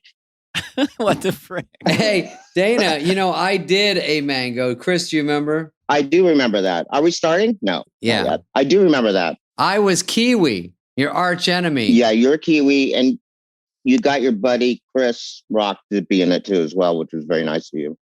Oh, did he? What did he do? Yeah, he did. He did a little cameo. He was just like, at the door saying, "Mango, I want you," or something. I don't know. He played himself. But that was his read? Mango, I want something you. like that. I want you, Mango. You know what's funny? I saw him on the show with someone about 2 weeks ago and then about a month ago, and I go, Rock, you're actually on the show more now than when you were a cast member. I know. And he hangs out a lot too, right? He just goes there. Why not? It's like a club. I know. It's kind of cool. That is cool. If I wasn't hosting and I was in New York, I've only been there once. Mm. I was actually, the 40th, but that doesn't Do you count. like going down the hallway and seeing pictures of yourself from 40 years ago doing a sketch? I have a difficult time trying to find them. You're like, Where's where's the the picture of me? Catan section? I know. Is there any pictures of me on this wall? There isn't. If you look at Anna Gasteyer's ones, you take them off and then we see you. I don't know. I have no They're idea. behind It's it. behind Anna of all people. Get out of here. You're an all-star. I do remember that though. Remember, I don't know if you ever felt this, but there was something about being on that show and being like, is there a picture of me outside of Lauren's office? Like as if Ooh. that meant something. Like, oh, well, look, there's a picture of me in this sketch and it's outside of Lauren's office. Like that's something special. Yes. You know what? Right. When you go up the stairs to people listening, 8th floor is where you shoot the show. If you walk up the stairs, 9th floor, it's also the balcony of the audience you can watch. And it's also Lauren's office. And that's where they pick the sketches and on the air night. Mm-hmm. And if you walk up those steps and you're walking to Lauren's door, there's a secret door you can go in. That's right. But there's framed photos. And I would always like to be on one of those because the host would see it and then they would go, oh, that guy's on the show. He must be something. But there weren't any of me. We're all wounded little clowns. They were all of Dana. Everybody gets into that. Where's my photo? Where is it? Why not Yeah. me? I would get me? very relaxed when I would see Lauren on a show day. He'd have a tall, foot-long glass. He'd take an Amstel Light, Yeah. Right. Amstel Light. I remember that. which is like 2% alcohol, whatever. That's how he, and then he would do that long pour. Yeah. And you're like, God, we have a show today. He's pretty relaxed. I guess we're in good shape. Mhm. Mm-hmm. Sometimes I'd have a drink with him watching the monitors underneath the bleachers because I had nothing to do in the show. You guys are so self-deprecating about their. Hey, Lauren, can I get an Amstel? I don't think I sat with him in that, like, in a way of being, relaxed with him. I remember just being in there to get notes, but his notes were going through whomever was there at the time, like someone like Lyle or I don't know, someone was giving the notes to me through. Lauren was telling her the notes, and then she was telling me the notes. And you were 1 foot away. Yeah, Yeah, you know what? I like that. I forgot about under the bleachers, there's a monitor, and Lauren watches the show. And then he says what he's thinking during dress, and Lyle and someone write him down, maybe Aaron. Yes. And then right, Aaron. Right. Aaron Maroney. And then they go, I remember. he goes, too much blue. All right, what's he doing here? We don't need that entrance. Why do I see that trophy? Bring Keith in here. That's not a Chardonnay. It's more the color of a Pinot Noir. Yeah. You gotta change Why are it. these shorts too tight? The I can shorts are see way too Catan's tight. balls. Why are the testicles so wide? Why is one lumpier than the other? How old is he? I forgot. How old is Catan? Can he be younger? Catan is Catan. Isn't that what he is? Isn't that what he is? Isn't he a full sentence, Chris Kattan? Like a little boy. Spade, Yeah. do you remember when I first got on the show, I was, put in your office or shared an office with you. And you remember that? You and I and Hugh Fink were... Fink was in we that? were Yeah. office mates. 96. I don't remember that much because I thought they sequestered me and Hugh away from everyone because I didn't do many sketches. That was a year, Dana. I stayed 1 year, maybe too long. And Right. I mean, you weren't there too long. Lauren goes, if you stay, do 5 minutes a week, you can do whatever you want. I was so excited to be seeing you because I was like I'm still a huge fan, but at that point I was like really a huge, like I loved your Tom Petty. I loved your I was like, oh my God, I was telling my mom, I'm sharing an office with Spade. It's crazy. I was so like, and you were totally relaxed, of course, you were so dry and like, I feel, David, you're too relaxed. No, I that was a way when I got there, you just see people that have been on. So it's fun to say, right. Oh, I'm with people that are actually on. They've been through the fucking grind. It's like Saving Private Ryan and you're the new guy and they're like already in the middle of their hike and you're like, hey, I'm new. And they're like, get in line. We're going in. You're like, we're already? What? I don't know anything yet. They're all grizzled vets. I didn't know what was happening, but I just stuck with But Lorne was helpful. He was just telling, he told Shoemaker to tell, say that, why don't you try out the gibberish guy? So that's what I did the first week that I was on. Was that your first sketch? Yeah, I was the Swill Forrester, good afternoon, gibberish guy. Yeah. But they asked me to do that thing because I had no idea what to do otherwise. I was like sitting in front of a computer and I didn't know what to do. It was like 6 weeks before the end of the season. Putting diarrhea in your pants.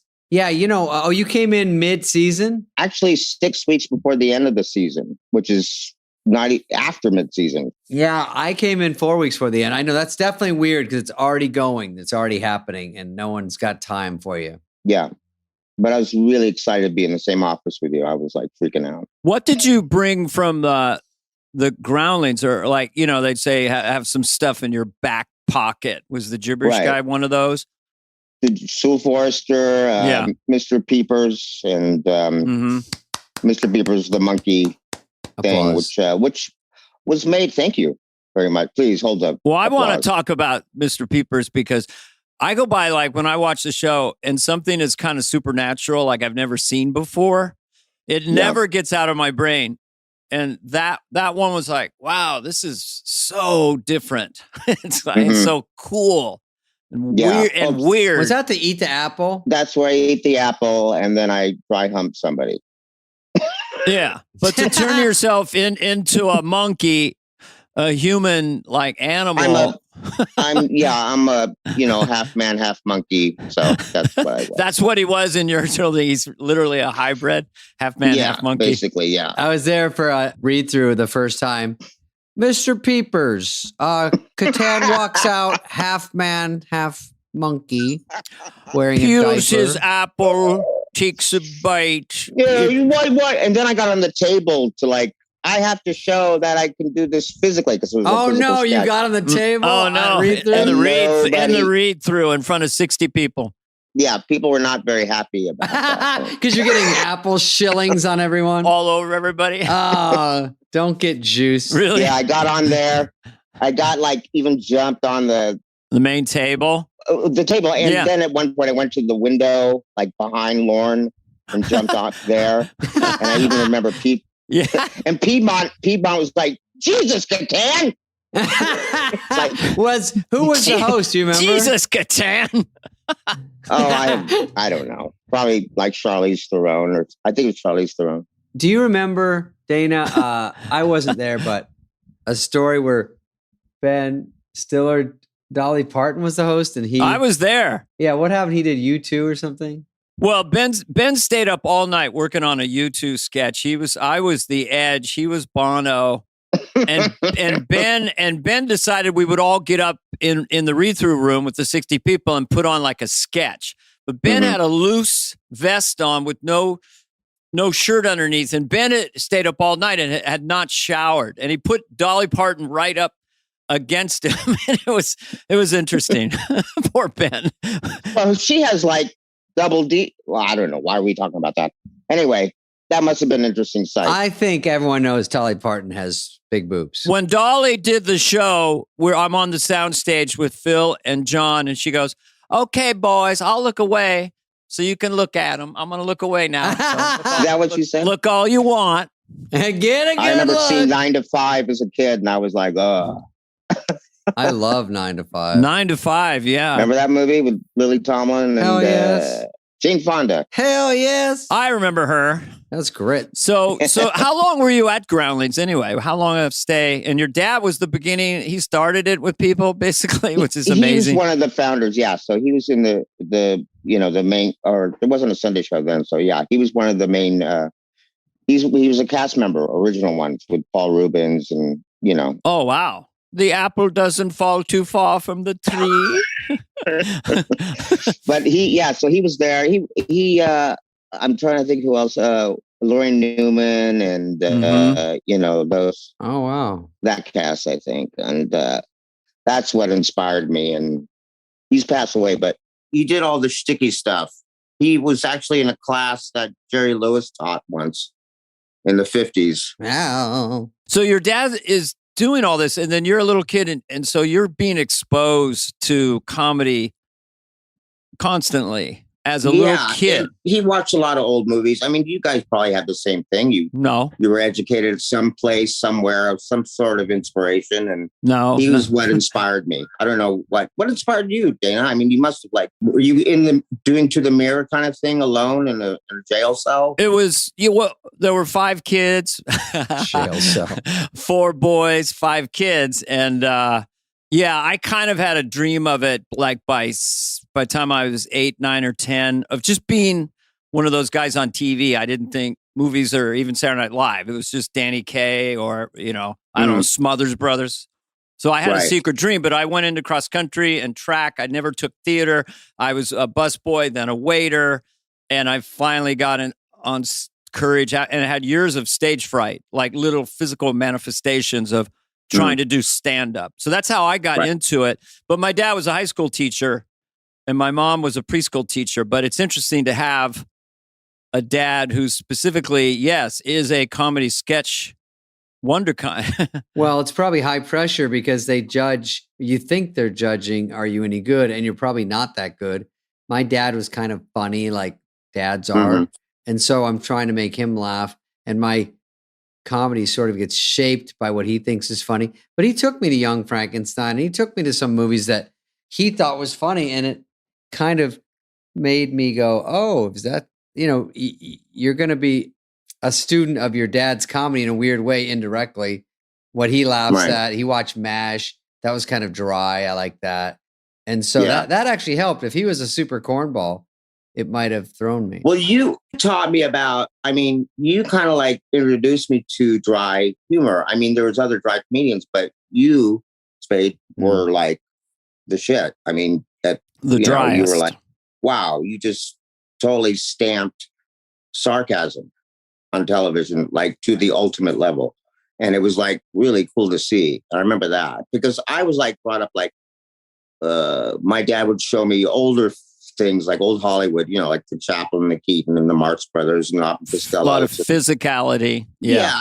But also banter, bits, Marx Brothers. Yeah. Well, but older Hollywood too, like black and white, stuff in the 40s and the 50s and that stuff. And I love, I love the team stuff between one person and another. And I thought connection and that kind of thing was really cool to see. And that's what really inspired me too. Like you had that with Farley too.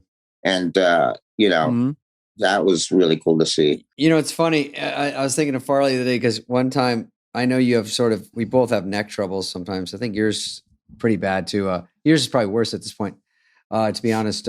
But I was doing a motivational speaker. Maybe yours is better. I don't know. I'm not saying that to be negative. I'm just saying I know you've had some trouble. Oh, no, I know.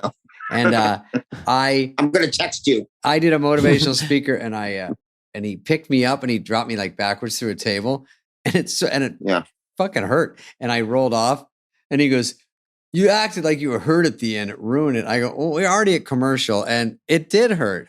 I had a 1,000-pound ox fall on me. You don't want Chris Farley throwing you around. That's not good.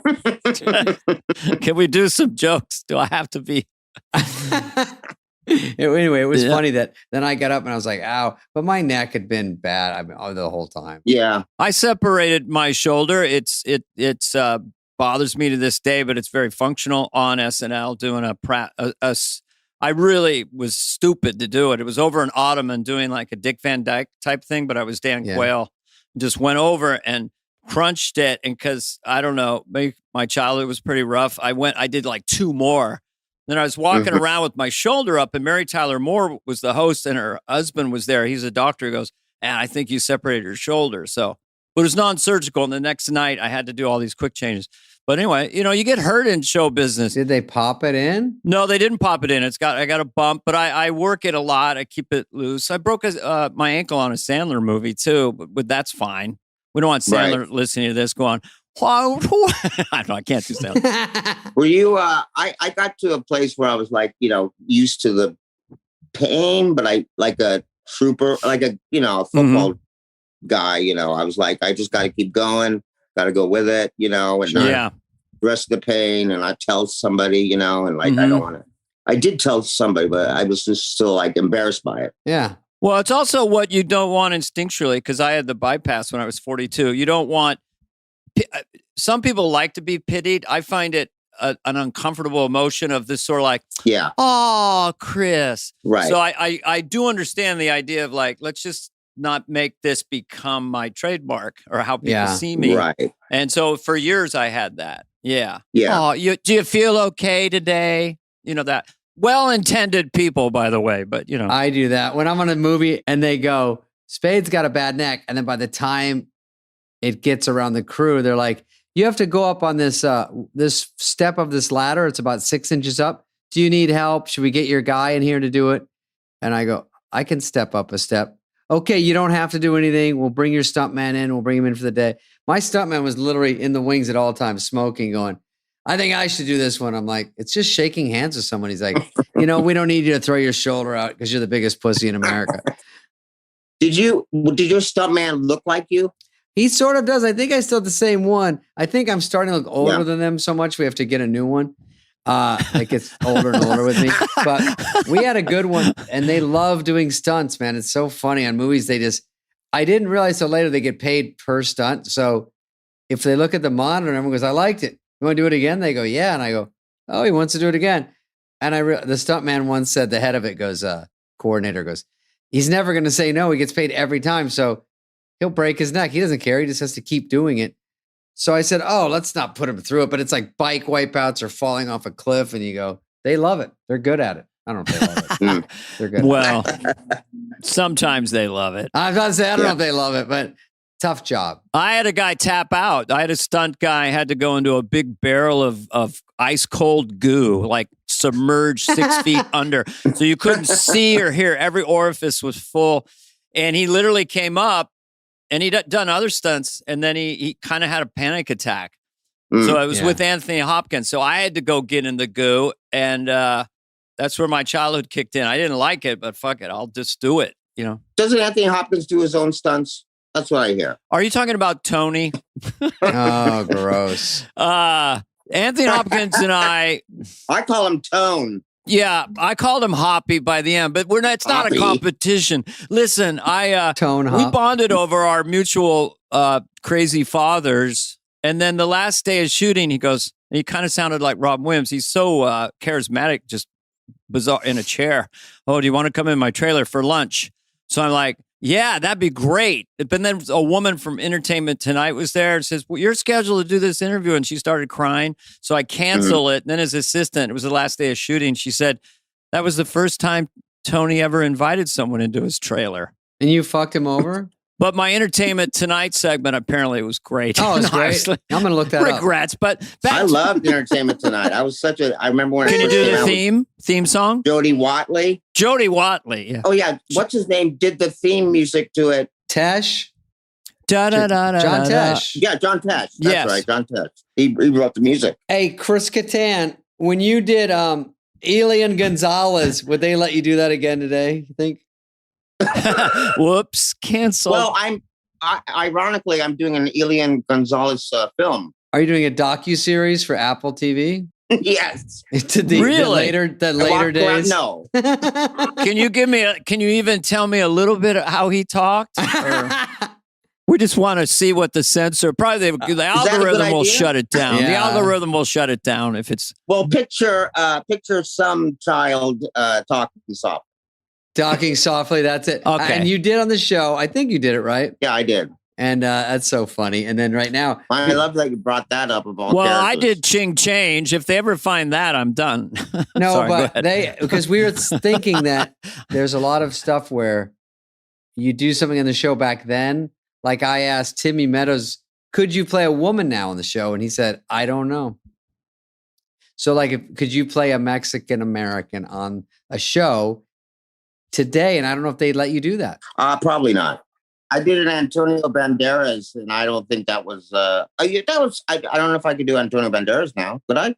I don't know. I do sometimes for fun. If I'm doing stand up, I love to do Al Pacino from Scarface. But the way I set it up, I go, I'm doing Al Pacino's really bizarre Cuban accent. Blame Al Pacino. Well, I say it's one of my favorite performances, but it's so abstracted, Say goodbye to the bad guy. But still, I don't know when I might be cancelable, but I definitely am down to Western Europe, pretty much Scandinavian accents. Right. But the rest of the world is off base. Australian, we can still do Australian. You could do a cowboy, can't you? Just just a cowboy, like John Wayne or something? Yeah. Well, come on, Catan. Cowboy off limit. I just love that you're still doing great impressions, even though you're not on SNL anymore. I mean, you know what I mean? Like, Good it's at just like, you're so good at it, but you're still aware. And you're so good at I used to go out with this girl and she was obsessed with you. And we were I then became obsessed with you because of your characters. It was what is he going to be in a cold opening? What's the cold opening? Yeah. Is he going to be in a cold opening? It was all and you had this, Thank you. You were doing cold openings for years, I've seen him do stand-up. Actually, Dana, the guy that booked me at this thing this weekend, he goes, I booked Dana and Don Henley at that gig that I came to. Oh, yeah. And Dana kills. He does these private functions. Sometimes Chris too, we all do these private things and no one sees him. Totally. But Dana goes out there and does 18 different presidents and he does all these impressions and it fucking kills. And then I go up there and I go, hey, dogs are funny. And everyone's like, dogs? What is he talking about? They don't relate to me at all. Well, it's basically, it's doing sketches as a stand-up. So when it works, it works. But in a big room, and if you have great jokes like Dennis Miller or you, they will carry over. I mean, Chris and I did one of the weirdest gigs in Laughlin, Nevada, and it was like raking light in the afternoon with sun in your eyes. Oh, you guys, I love it. A giant 3,000 seater with maybe 100 people and wind, and I'm going, this is just impossible. And I'm kind of doing these little characters, and it's but thank you, Chris. That's very nice. Yeah. Well, of course, it was say. That's what was happening. It's not like me. It's that's what was going on in comedy. Hey, Chris, I have a question. It's not about your that crummy gig you just did with Dana. This is about, by the way, that's the gig I probably auditioned for and didn't get. You auditioned for stand-up? I auditioned for your guys' stand-up over there. And they said, David's new nickname is Self-Deprecate. It's a character. I think it's funny. No, I did gigs this weekend. I don't know when this will air, probably in 2028. But I did a gig this weekend. And there's so many different types of corporate gigs that are so funny to do because most of them are hard. Most of them you do medium at best. It's very hard to kill because you're usually going on in between the cordon bleu and the people are eating and clanking, and they're almost you feel like they were told right before, do not connect eyes with the comedian. Always look away and talk about something else while he's on stage because you're on stage going, are out of your fucking mind?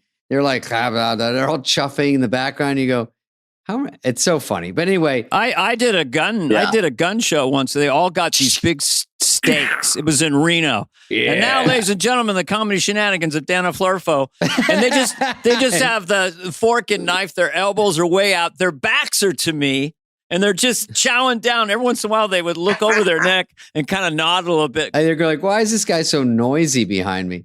I did a show. And it was I don't know. It was in Colorado. And there was an elevation situation. So, when people were drinking, that one drink is equivalent to 3 drinks. So everybody was wasted in the audience. Awesome. They were just there was one girl in the front row was like, no, he's arguing with her boyfriend while I was on, no, you don't. You tell him. I'm not going to say anything. Oh, about you? Was great. No, well, it was am I involved in something that I just, how can I be involved in something that I'm not, I don't even know who you are. I was thinking that, but they're like, no, I'm not going to say, you can't say it.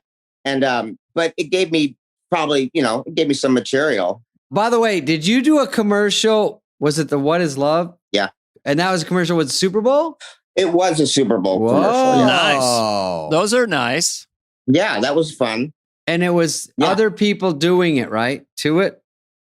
It was, yes. It was oh God, what was her? Missy Elliott and somebody else. And then they said, oh, this is a really big budget. So they literally went to other countries to see people bop their heads. Oh, that's good. Like that, like people in Japan, or penguins in Alaska were bopping their heads. It was like Penguins are it expensive. took like weeks to shoot. Can you still do it or does it hurt your head? No, I could do it. Where did that come from, Chris? That sketch and then movie with Will. We were in the Groundlings, and Will worked at Butterfield and Butterfield. And I was like remember that. I saw him. And we were like joined at the hips, like all the time. We would do like temp jobs. One time he was an elf. Oh no, I was an elf and he was Santa, and we're like walking around and really Pasadena. All these things that seem like sketches. Pretty much. That's funny. We live like sketches. So this is the early 90s before you got on, or late 80s, early 90s? No, it was like 94. So you guys were still not making a living being funny at that point. You had to do these. What? No, not at all. We were Okay. like making, it was like unemployment or like whatever, unemployment and whatever you got. But he met his wife at Butterfield and Butterfield, actually, Vivica. So that's a good thing. So I met myself and whatever, play with myself. I don't know. Anyway, so we went to a bar and we saw a guy at the bar alone, and he was like just doing the thing it was all like he's pointing at a girl, pointing back at himself, pointing at a girl. Yeah, he literally turned. He got a drink at the bar. He was like this, and then he turned to yes, to the dance floor. Yeah, and was like, do you want me to dance? You want me to come like out? that? Yeah. Do you want? You don't? Okay, that's fine. Whatever.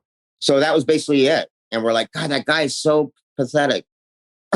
You know what? It's very hard to take a funny scene like that where it's funny and you got to figure out. I mean, you guys are sort of just doing that, but I've seen scenes in life that I go, that's so funny. And it's to transfer that into a sketch, you can fucking ruin it. You can do it wrong and you go, God, what did I do wrong here?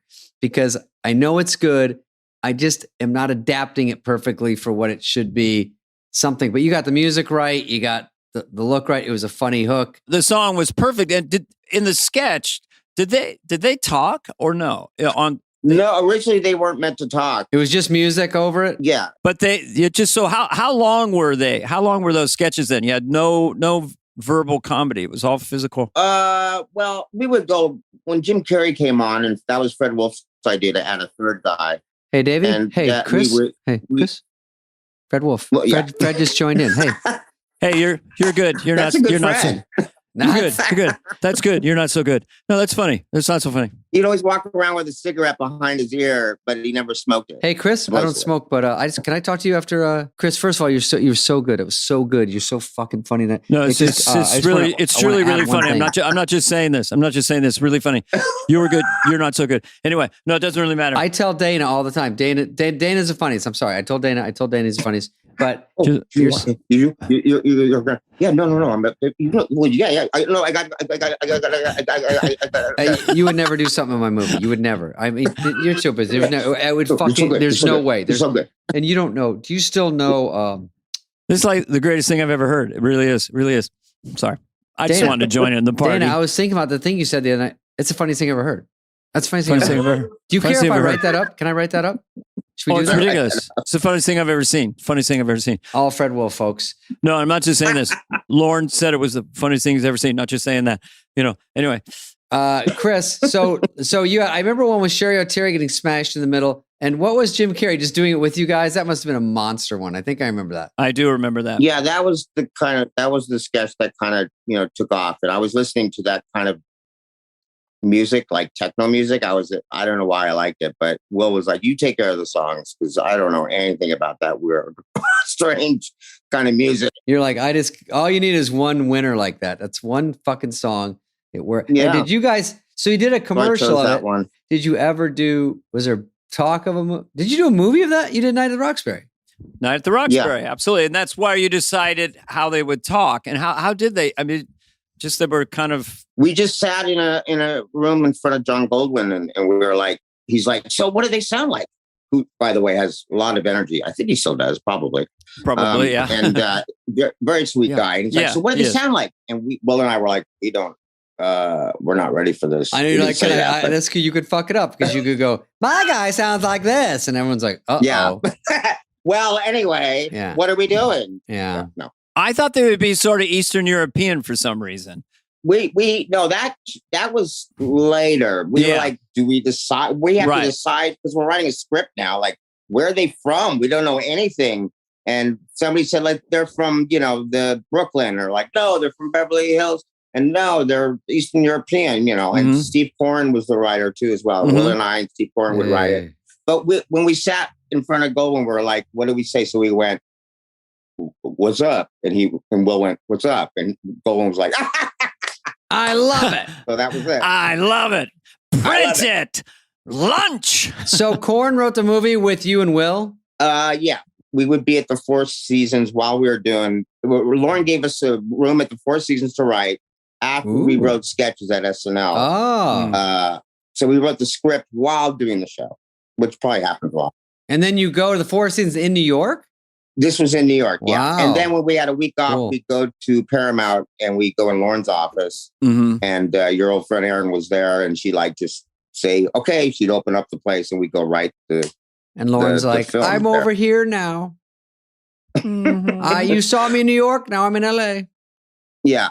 But his office used to be, it was like when he got that office at Paramount, or got it again, because he did Black Sheep with you and he did Tommy Boy, and then he did Wayne's World with you, Dana. And then he would refer to those all the time, obviously, because that was his Paramount stuff, and they did so well. And people loved it. But we got that office, and it used to be Crocodile Dundee's office. So they were taking off the Crocodile Dundee posters and putting up the Lorne movies, like Coneheads and Three Amigos. That's not a noise. Crocodile Dundee is down. Lauren's got some hits over there. Shit. Yeah. Oh, of course.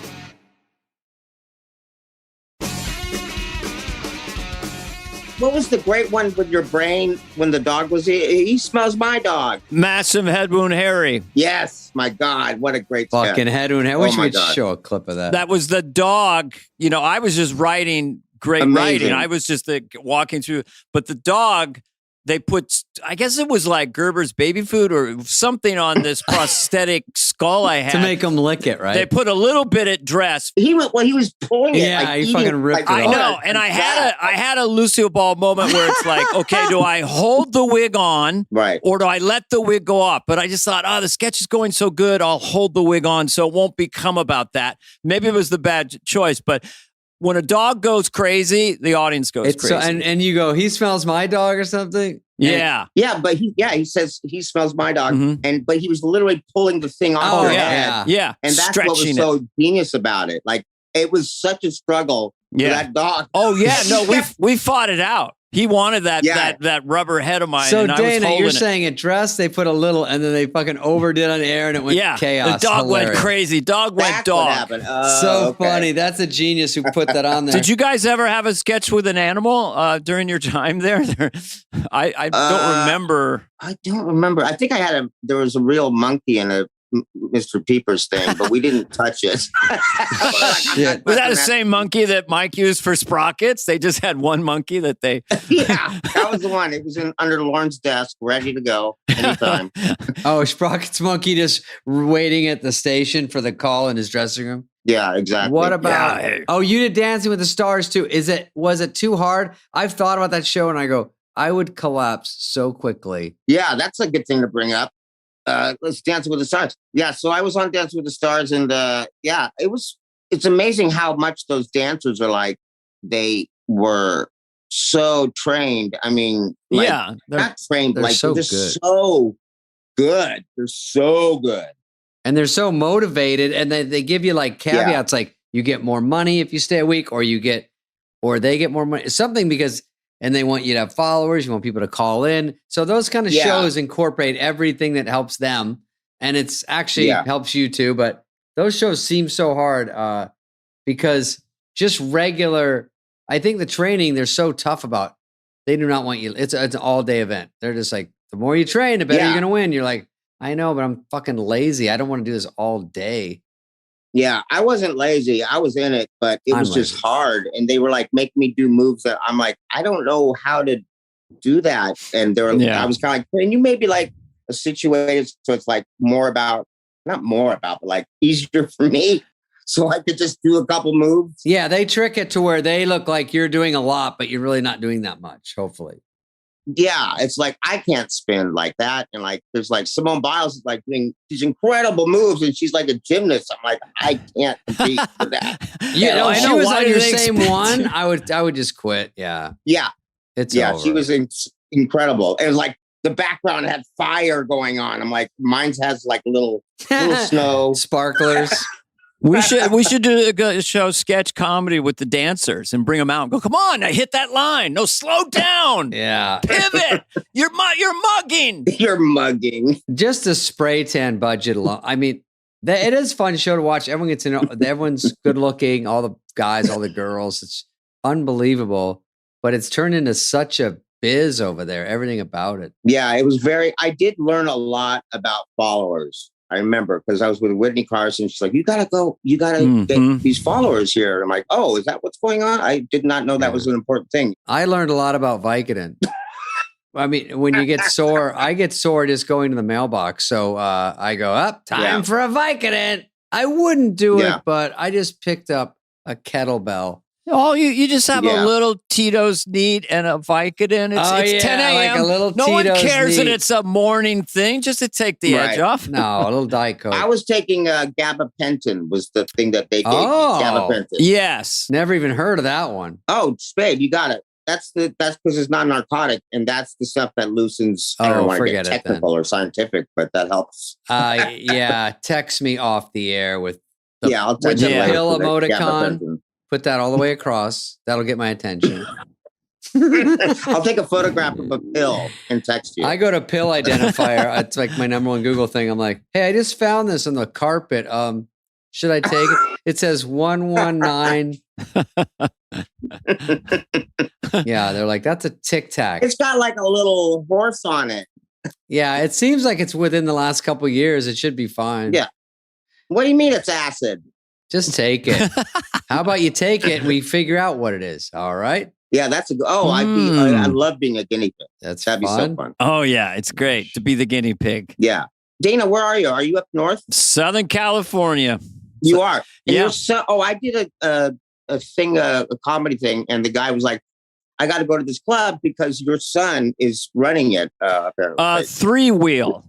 He's a part owner, and it's like a 70s seater. I'm actually going to play it. Yeah. That's really cool. Can you fill 70? I don't know if I could fill 70 because it's the younger audience and you go up and you're kind of the craggy old guy, Hey, everybody, what's going on TikTok? I remember when Milton Berle visited San Francisco, I was doing stand-up and Milton is here. He's like 82, but he wants to be one of the fellas. Yeah. I'm like 24. Right.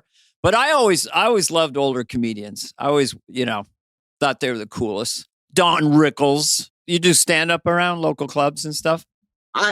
Sometimes I'll go do like I did the Improv last week, or I'll do the Comedy Store or something, but I haven't done that in a little while. But I'll do that. I like going out. Like I was out with last weekend or 2 days ago with Lovitz and Tim Meadows, and we did a show. Yeah. And that's fun to do that kind of a thing, And what's your first laugh when you go on stage? Ladies and gentlemen, Chris Kattan. Oh, good question. When I say what everybody says, good night, everybody. That's all right. You just have to do something. Everybody does that joke. No. Good night, everybody.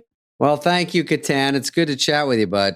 Yeah, man. It's great talking to you too. And Dana, it's a pleasure. Really nice to see you, Chris. You're so Thanks, lovely, likable, and friendly. Is this show gonna this will never air? No, it won't be on anything. It'll never air. Good. It'll be out at a certain time soon. We're just, and I'm just in my room, and I'm getting to see people that I've had different kinds of interactions with throughout the years. Yeah. Well, I think it's a great idea. When I heard that you guys were doing a show together, I was like, oh shit, that's amazing. So thank you so much for having me on. I can't tell you how excited I am. It's fun. Yeah. And thank you for being a sport. Thanks, guys. And Dana, I guess I'll run into you down the line. Yeah. You're still doing stand-up and stuff? Yeah. Yeah. I'll see Okay, you. go stretch yourself out. We'll go to Koi. All right, bye guys. Boy, Yeah, All right, Koi. Chris. blue ribbon. Have a good day, Chris. Enjoyed it. All right, guys.